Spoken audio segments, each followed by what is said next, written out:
Hello and welcome everyone to our second webinar, BactoSense in Action, where we can give you some feedbacks from the field application that we face, some data we can retrieve, and also the key learnings that are coming from this. Our topic this month will be about membrane filtration.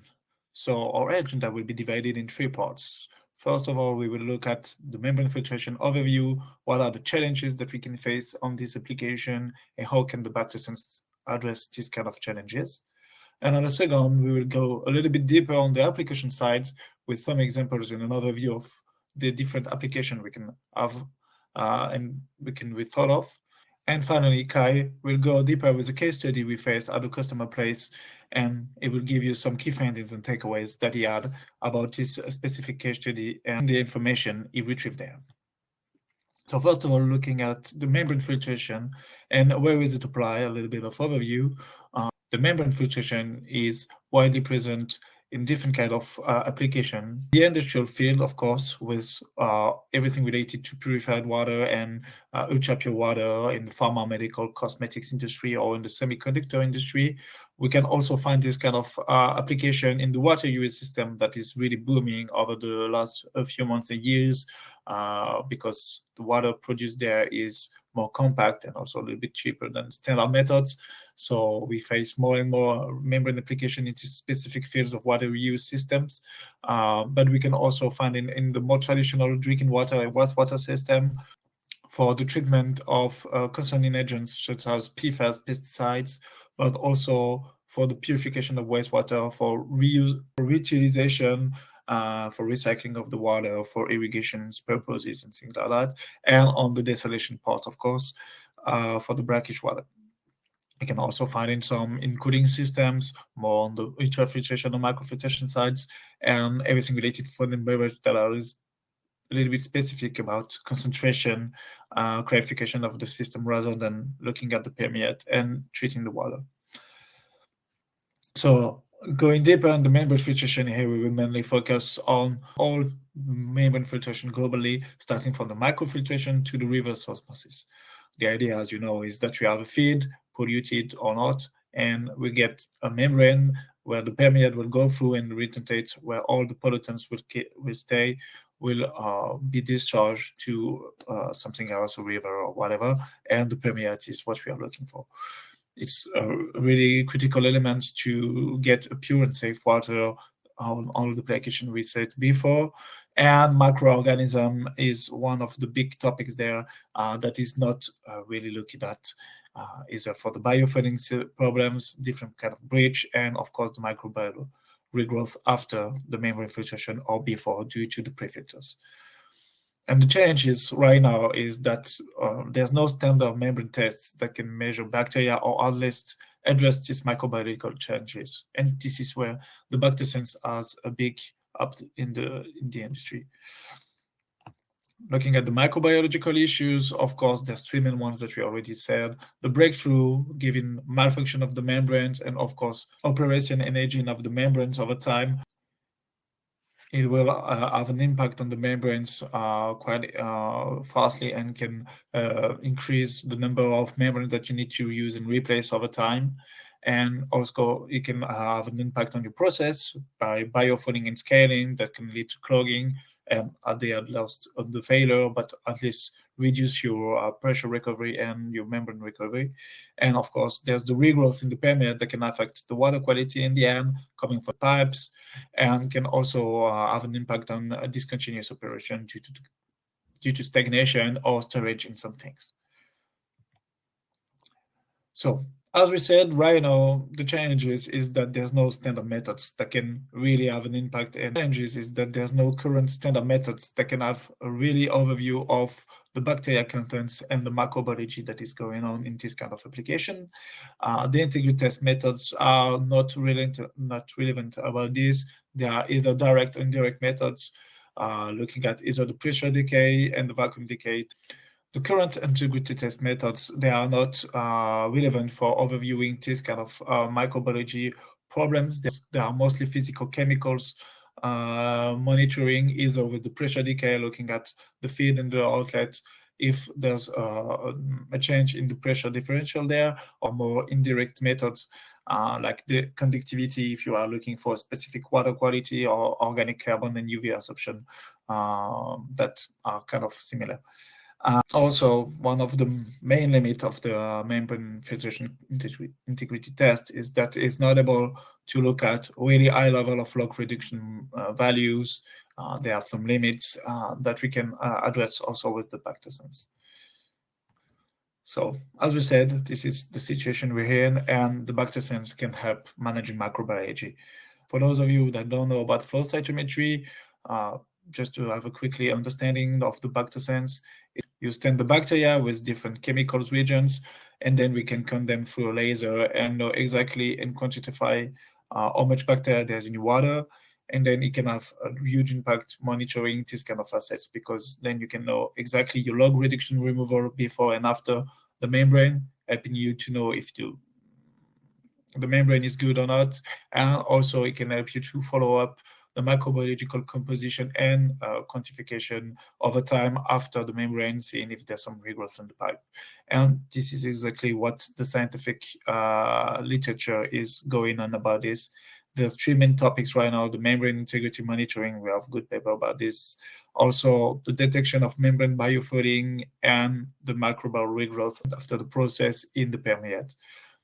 Here you can have some relevant papers that will go a little bit deeper, and we will also go a little bit deeper with our case study by Kyle. But overall, the BactoSense can help you to count all bacteria and help you to assess all these important things about membrane filtration. And if you go a little bit deeper on the application side, here it's a standard process line going from the feed to the point of use, with usually you can have some pre-filter at 1 micron, 0.45, 0.2 micron, depending on the application, the membrane by itself, and a storage tank. And here you can find some application that you can already find in other application, in other industry, with the BactoSense. Typically, the abnormal changes that you can look at on the feed and on the point of use is something that we are doing already in the drinking water system. Industry, for instance, to know if the system is working well or not, if there are some big changes in groundwater or spring sources, and we can adapt this application to the membrane filtration, looking at if there's some strange things on the feed that can have an impact on the membrane, and of course, if there's a failure, there will be an abnormal changes on the tank. Another application that is quite common is the disinfectant dosing. It's been used a lot, especially in the UK, looking at disinfection levels and how to optimize here in the tank to know if you know. So with the BactoSense, you can optimize how often and how much disinfection you can use, either with chlorine dioxide, chloride, periacetic acids, all the chemicals that you can use, either for the tank monitoring, but also for the optimization of the recovery and the backwatch. Otherwise, you can also find some monitoring of prefilter contamination. This we can also address in other applications, especially in the food and beverage industry and the bottled water companies. Looking at prefilters, they can also be a source of contamination, as they will retrieve and can be also discharging bacteria after some period of time. So you can also have a look and see if you need to change this kind of prefilters or not. And also finally, as we said, the log reduction and the membrane integrity of the system itself, and different kind of troubleshooting. But let's go a little bit deeper for each different application. So the mainly is, of course, the filtered permeate monitoring, looking at the integrity of the membrane.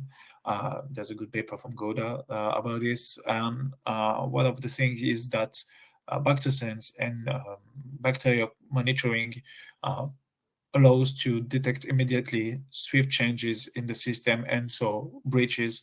In the paper, they were doing small holes with the needles, and the BactoSense were quite sensitive about this. We can also see the impact of the biofouling compared to the standard pressure drop methods. Here we have the start of the substrate dosing. You can see that the pressure drop is quite the same, while there's a clear regrowth on the bacteria sides as we are starting dosing substrate, of course, it means that there's more food for the bacteria, and on the outlet, you will see more and more bacteria over time, while the feed is still the same, meaning that you have a clear oil break on your line. One of the other applications you can have is looking at the acid qualification in troubleshooting. This is also done on ultrafiltration in some places already with the BactoSense. You can look at the feed and permeate of different membranes, determining the log reduction values, either online or offline, and then it helps you either to know which kind of membrane you want, which kind of membrane provider, looking at, okay, this is what I will expect from a membrane, and if you are according to these standards you are waiting for, you can know if your membrane is good or not. And you can also screen your assets. Most of the time, the membrane, there will be parts of big lines, different steps, and you can screen all the different steps and identify which are the poorly performing membranes, and know which one you need to replace, rather changing everything out. One of the other application is optimization of the process. As we said, we can optimize, of course, the backwash, because we know that when you see the start of a growth on your permeate, you know that you will need to do biocide cleaning of your membrane, but you can also optimize the pressure recovery and how much pressure you need at the inlet to know if you can reach the water quality you want. This is exactly what we are. When we increase the pressure, we can see a direct increase of the number of cells on the permeate that can have an impact, of course, on the water quality you want to achieve with a new baseline. And this helps you to address, okay, what are the pressure I need to work on what is the flow rate, and so on. And you can optimize your consumption, also energy consumption, and the backwash. And another application is the commissioning and maintenance. It helps you, as I said, to qualify new assets, helps you to determine which provider you want, but it can also help you to monitor during the commissioning, similar as this and on other things. There's some period of times that you need to wait before reaching out what you want as a good quality water quality. So it helps you to know when you can start producing water with your newly purchased membrane, but also detect burning failures after 1, 2, 3, 4 days. And it will help you to know that you have a good microbiological barrier during maintenance processes and non-standard preparation like stagnation, if you need to stop the installation and things like that. And finally, two of the latest application is to have better global understanding of your microbiology in your system all along the different process steps, not only on the membrane during the pre-filter or on the permeate at different stage of the filtration. It will help you to identify the contaminated pre-filters with the screening, also know how much log removal reduction you are waiting on your application and which is good or not, and help you to act swiftly on it and optimize the process, and also have a good reaction time on your system, and allows you to produce the expected water quality most of the time. And finally, also all the impact of the regrowth and point of use. There's a good paper about this from Plum, where you can see the impact of where you are taking the samples, and also the impact of the length of the pipes after a membrane filtration, especially a reverse osmosis membrane. There are still some few bacteria that's going through, and over time, after 5, 10, 20 meters, you won't get the same because all the tubes are not sterilized. So of course you can have a regrowth there, and it can have an impact on your final water quality for your customer. So you need to address this and maybe optimize your process, and also optimize your disinfection dosing with the peracetic acid or things like that, to be sure that you are good water of quality there, and helps you with the BactoSense globally. This is what we are looking for, to have good KPIs on the microbiology levels for all these applications, and helps you to act on it.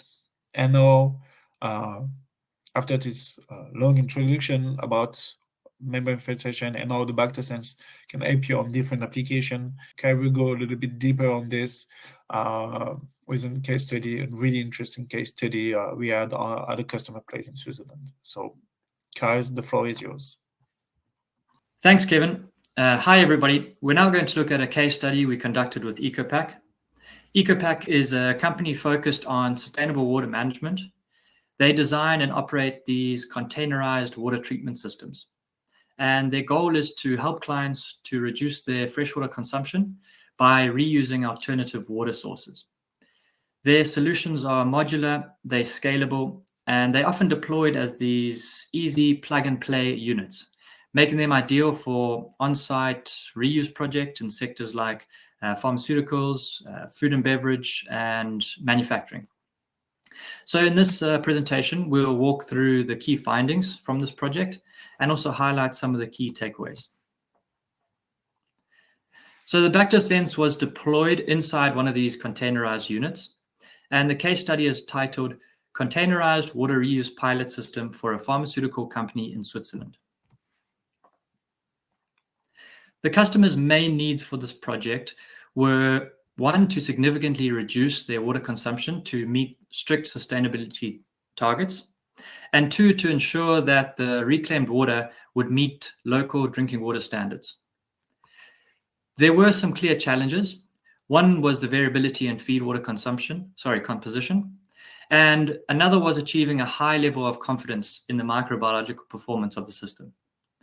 The proposed solution was to install one of EcoPack's containerized water reuse units, and during the pilot, the BactoSense was used to monitor the microbial activity at several points across the treatment process. The key objectives of this project were to test the BactoSense in a containerized water treatment unit, to quantify the microbiological load across the entire treatment train, to monitor the ultrafiltration and reverse osmosis performance during commissioning and process optimization, and finally, to track microbial levels at the point of use, so after the two-stage RO process.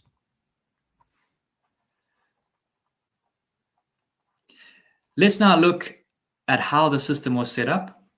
So the treatment train followed this path. Feed water goes through coagulation, then ultrafiltration, into a storage tank, followed by a pre-filter, then RO1.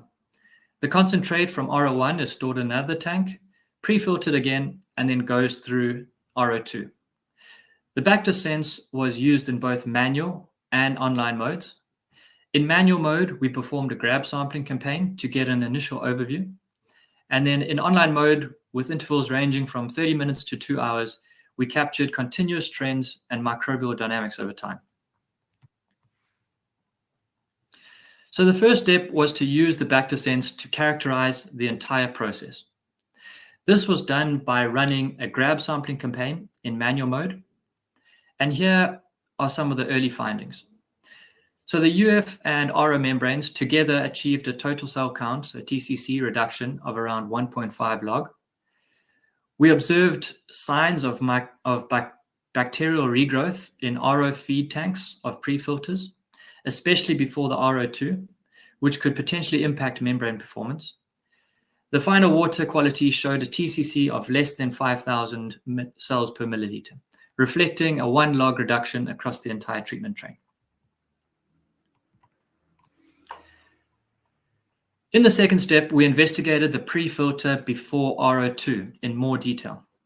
This time, the BactoSense was run in online mode for about 10 days. Online monitoring confirmed very high TCC levels in the pre-filter filtrate, with many measurements exceeding 1 million cells per milliliter and higher.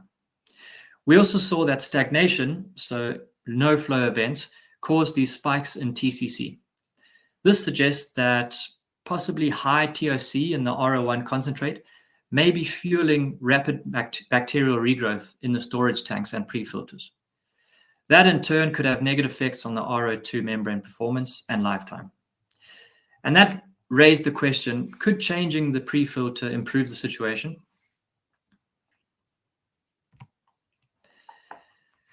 So to study the impact of the pre-filter change, the BactoSense was deployed online on the RO2 permeate. After the filter change, there was a brief surge in cell counts, followed by a drop to a lower baseline. However, after a short period of stagnation, a higher new baseline appeared. And this is seen on the graph on the right. This might be due to biofilm formation on the new filter, but more investigation is probably needed to confirm that. In any case, we clearly saw that even during short-term stagnation can cause or lead to increased microbial levels in the RO permeate. Another investigation focused on microbial regrowth in the pipes after the RO permeate. This was done with grab samples.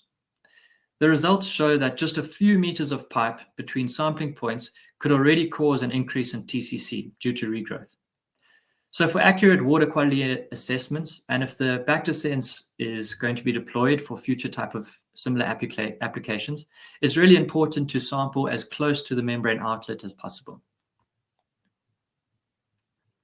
In the example on the right, you see how just after 2 meters of pipe, we can increase the cell counts in RO1 permeate from 635 cells per milliliter to 2,345 cells per milliliter, a significant increase.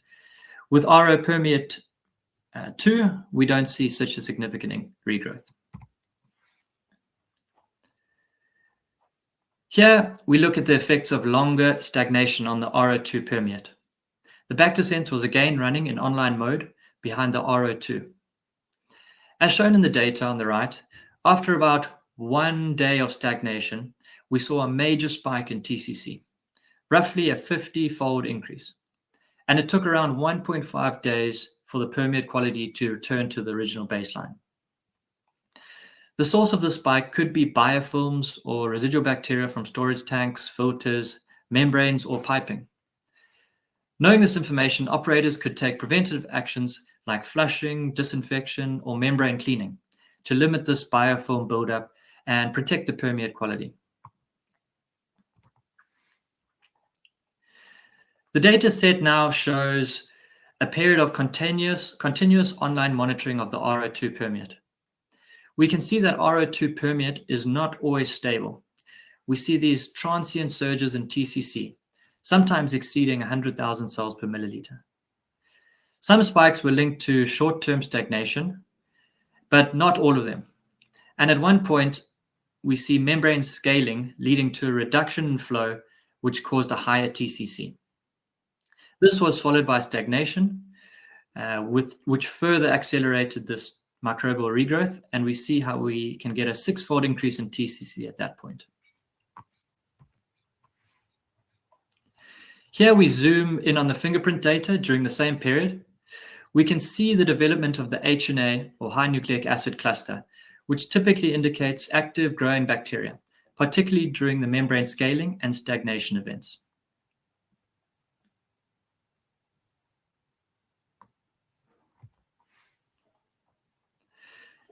To improve membrane recovery, the feed pressure to the RO2 was increased. The BactoSense continued to monitor the RO2 permeate in online mode, and we observed that the change in this feed pressure had a major impact. So TCC increased by about 20 times after the pressure went from 7.8 to 9.5 bar. So this wasn't just short-lived either. The TCC remained higher afterwards and formed a newer, higher baseline. So this indicates that feed pressure adjustments can have a significant and lasting effect on microbial water quality.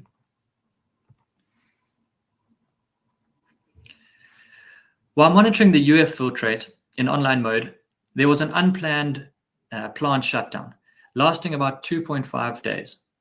This resulted in a very high or rapid microbial regrowth, showing that the water post-UF was not biostable. Once the plant restarted again, it took about a day for the microbial levels to return to baseline. But the baseline was now about twice as high, likely due to biofilm formation during the stagnation. Let's now take a closer look at the microbial fingerprint or evolution during this time. So on the left, we see the fingerprint during normal operation, and we see these transient surges in TCC appearing. In the middle, the regrowth during the plant shutdown. We see how we have a significant growth, especially in the HNA population, and that continues to increase as time goes on. And then on the picture on the right, we see the new baseline after the restart, which shows this increased microbial activity. So to summarize the findings from this project, UF and RO filtrates are not sterile or biostable. TCC was more variable than expected, mainly due to intermittent operation and stagnation events. Short-term stagnation can cause significant TCC spikes in the RO permeate, and longer-term stagnation can have lasting impacts on water quality, taking days to recover. RO pre-filters can shed extremely high bacterial loads, and this may affect membrane performance and permeate quality. For reliable assessment of water quality, it's critical to sample as close to the RO outlet as possible. Membrane scaling can reduce flow and increase TCC, and operational changes like feed pressure changes and increases can have significant impacts or affect the microbial quality of the permeate quite drastically. Some key takeaways from this case study. So firstly, BactoSense is a powerful tool for gaining microbiological insight and improving water reuse operations. And this can be an important toolbox for operators to use. Grab sampling campaigns can provide a good overview, a good system overview, and are really useful for troubleshooting and planning future investigations. And then online monitoring can capture microbiological dynamics in real time. It supports process optimization like cleaning cycles and maintenance, for example, and helps monitor membrane integrity. It also helps operators to better understand how operational changes like pressure shifts or recovery strategies affect the microbial water quality. Thank you very much for listening to this webinar.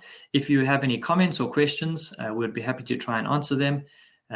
Thanks again, and I look forward to some comments after this. Thank you.